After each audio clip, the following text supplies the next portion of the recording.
नमस्कार साथियों, आपके अपने YouTube चैनल में स्वागत है। आज हम एक भूगोल के टॉपिक पर चर्चा करेंगे जो कक्षा 11 में NCERT बुक में आया हुआ है, जो RPC की सेकंड ग्रेड और रीट जैसी अन्य भर्ती परीक्षाओं में ये टॉपिक पूछा जाता है। जवार भाटा, इसका अध्ययन करेंगे आज। ये क्लास 11 की जो बुक है NCERT भूगोल की, उसी में से लिया गया है।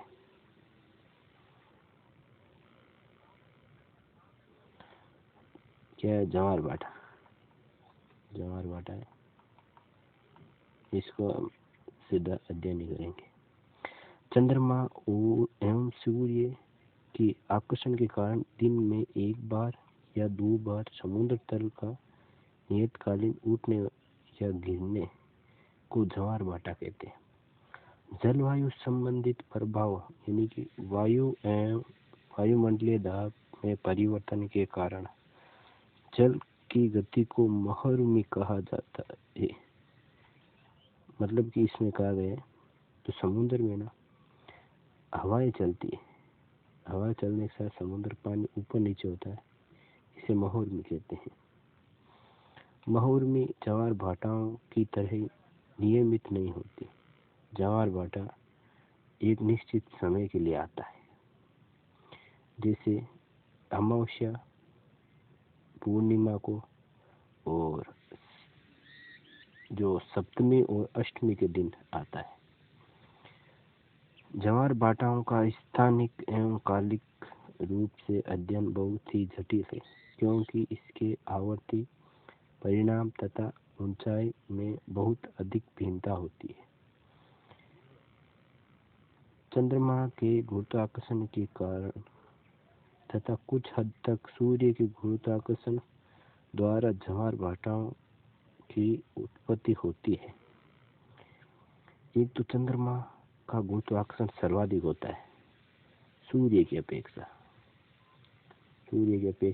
चंद्रमा का सर्वाधिक होता है आकर्षण, गुरुत्वाकर्षण बल। और इसके विपरीत जो लगने वाला बल है अपकेंद्रीय बल है, जो कि गुरुत्वाकर्षण को संतुलित करता है। इसके विपरीत अपकेंद्रीय बल, जो अपकेंद्रीय बल लगता है ना, अपकेंद्रीय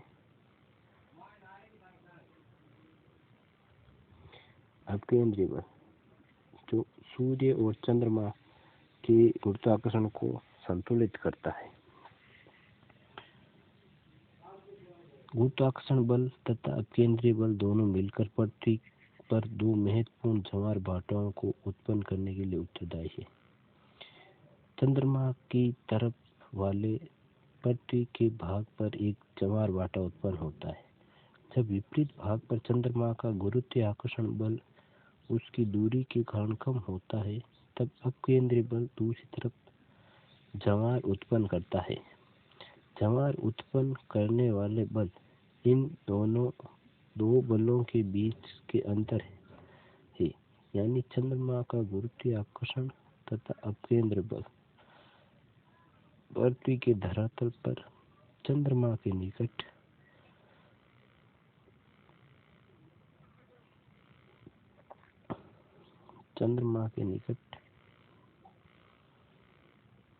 निकट वाले भाग में अपकेंद्रीय बल की अपेक्षा गुरुत्वाकर्षण बल अधिक होता है। इसीलिए ये बल चंद्रमा की ओर ज्वारीय उभार का कारण है। पर चंद्रमा का गुरुत्वाकर्षण पृथ्वी के दूसरी तरफ कम होता है, क्योंकि ये भाग चंद्रमा से अधिकतम दूरी पर है तथा यहाँ अपकेंद्रीय बल प्रभावशाली होता है। अतः ये चंद्रमा से दूर दूसरा उभार पैदा करता है। पृथ्वी के धरातल पर क्षैतिज ज्वार उत्पन्न करने वाले बल ऊर्ध्वाधर बलों से अधिक महत्वपूर्ण है, जिनसे ज्वारीय उभार पैदा होता है। इसको एक चित्र के माध्यम से समझते हैं। जो एक पीछे चित्र आया है, पहले उससे समझते हैं।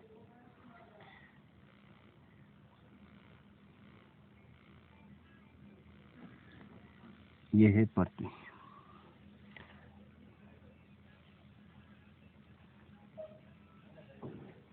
ये पृथ्वी है, एक चंद्रमा और सूर्य, तीनों एक सीध में आते हैं। जब तीनों एक सीध में आते तो ज्वार, बृहद ज्वार होता है, अधिक ज्वार आता है।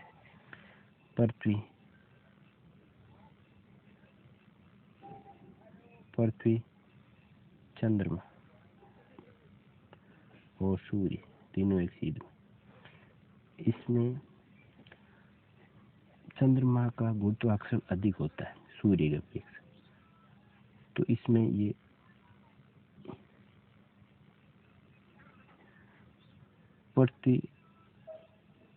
पृथ्वी को अपनी ओर आकर्षण करता है चंद्रमा, गुरुत्वाकर्षण को बदल।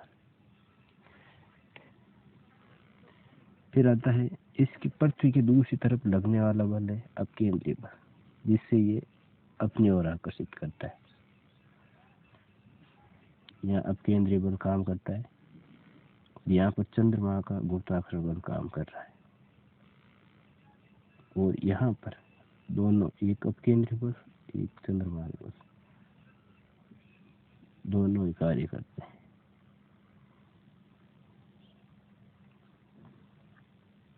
एक चित्र लेते हैं।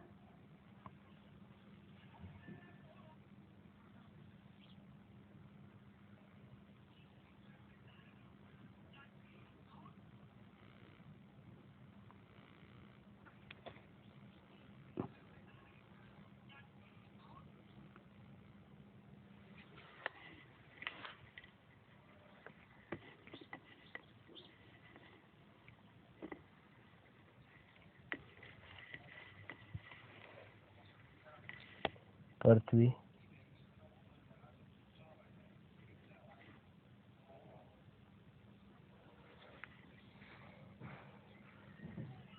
चंद्रमा और सूर्य।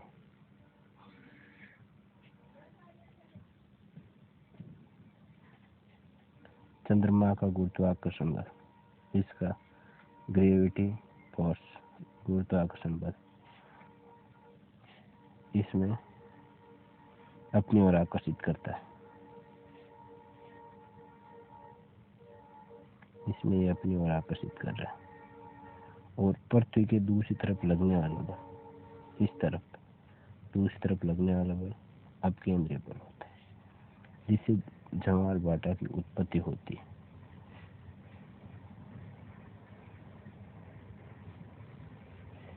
एक ये मोस्ट इम्पोर्टेंट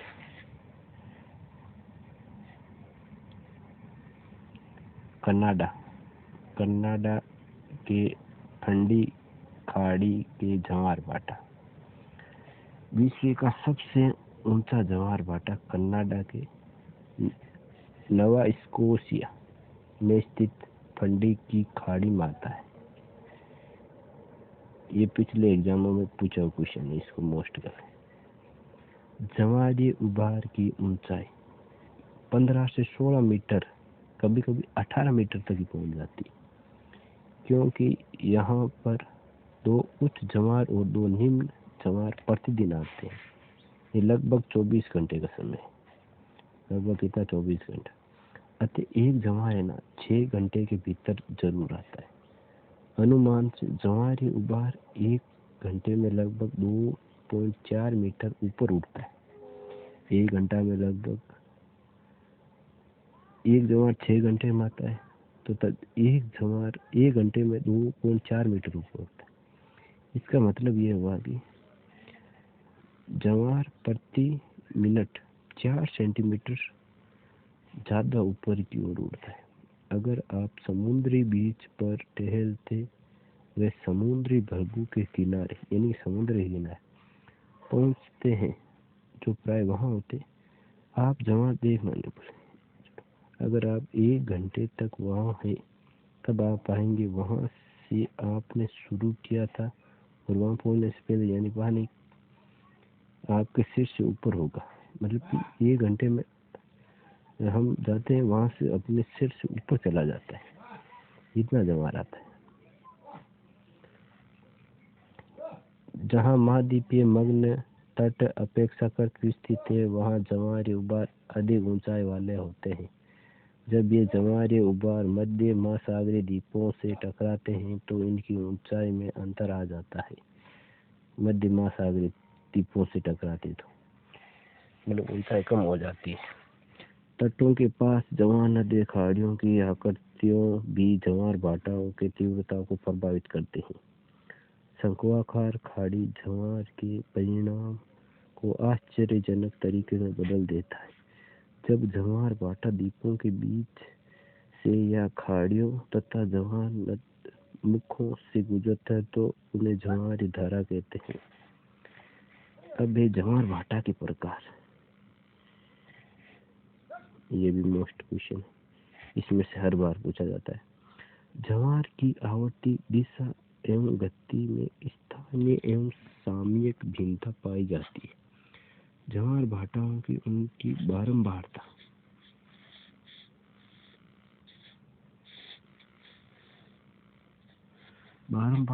एक दिन में या 24 घंटे में या उसकी ऊंचाई के आधार पर विभिन्न प्रकारों में विभक्त किया जाता है। आवर्ती पर आधारित जवार भाटा। Tides based on frequency. First number है अर्धदैनिक जवार। ये सबसे सामान्य जवारी प्रक्रिया है। इसके अंतर्गत प्रत्येक दिन में दो उच्च और दो निम्न जवार आते हैं। दो लगातार उच्च एवं निम्न जवार लगभग समान ऊंचाई की होती है।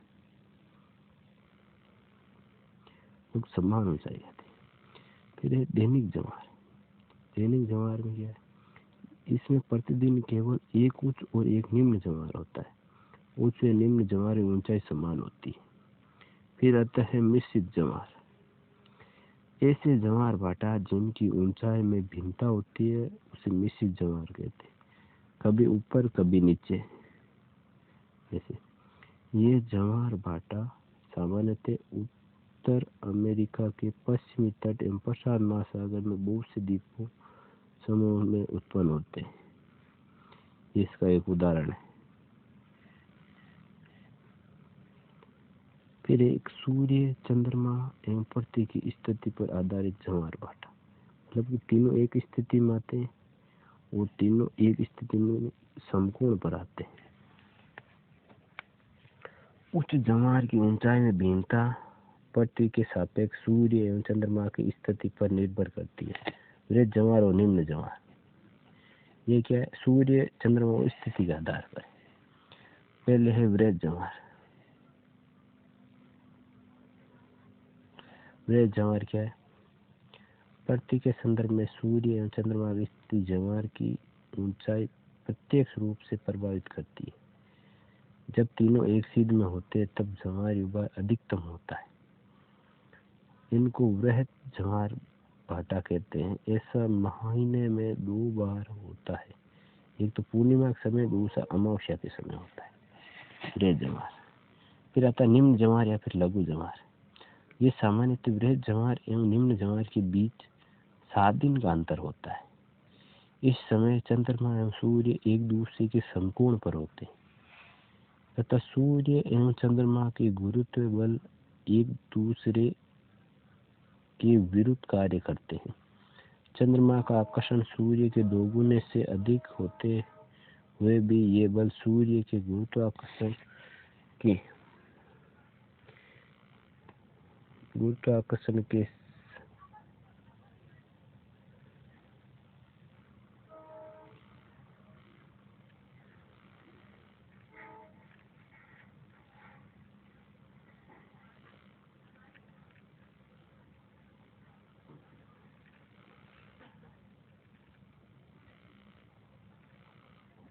गुरुत्वाकर्षण के समक्ष धूमिल हो जाते हैं।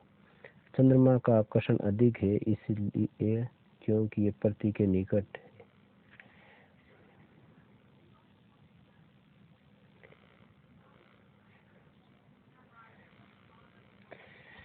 इसमें एक जैसे पृथ्वी के निकट चंद्रमा, यह है पृथ्वी और यह है एक परिपथ।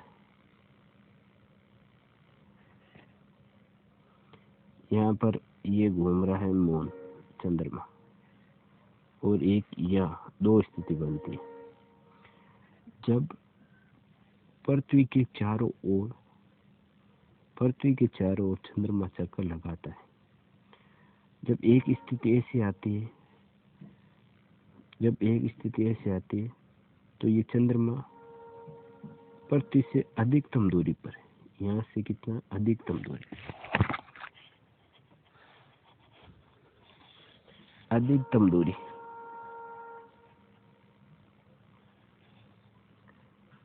दूरी पर है।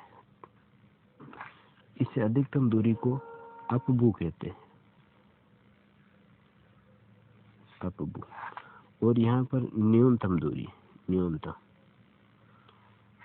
इसे उपभू कहेंगे, उपभू। इसे क्या कहेंगे? उपभू। इसे अपभू, इसे उपभू। ए से अधिकतम, ए से उपभू। इसमें न्यूनतम तो उपभू। इसमें अधिकतम होने पर पृथ्वी पर ज्वार साधारण से कम आता है, और न्यून में होने पर इसमें भी कम आता है ज्वार। एक स्थिति और बनती है सूर्य और पृथ्वी की। यह है पृथ्वी और ये इसका परिपथ।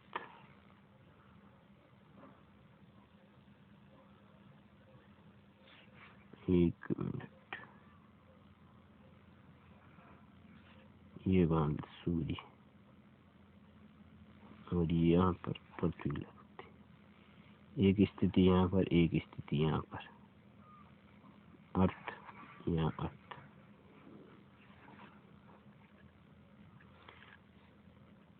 यहाँ पर ये अधिकतम दूरी पर है,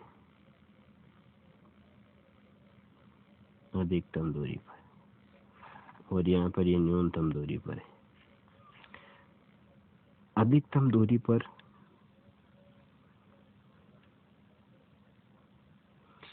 अपसौर की स्थिति बनती है। कौन सी? अपसौर की, अधिकतम दूरी पर। ये प्रतिवर्ष 4 जुलाई को, जुलाई 4,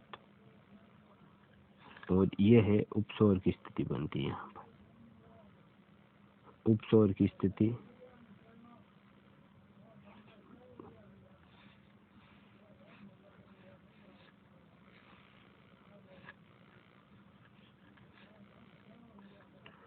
उपसौर, ये प्रतिवर्ष 3 जनवरी को बनती है। यहाँ पर सामान्य ज्वार भाटा की उत्पत्ति होती है।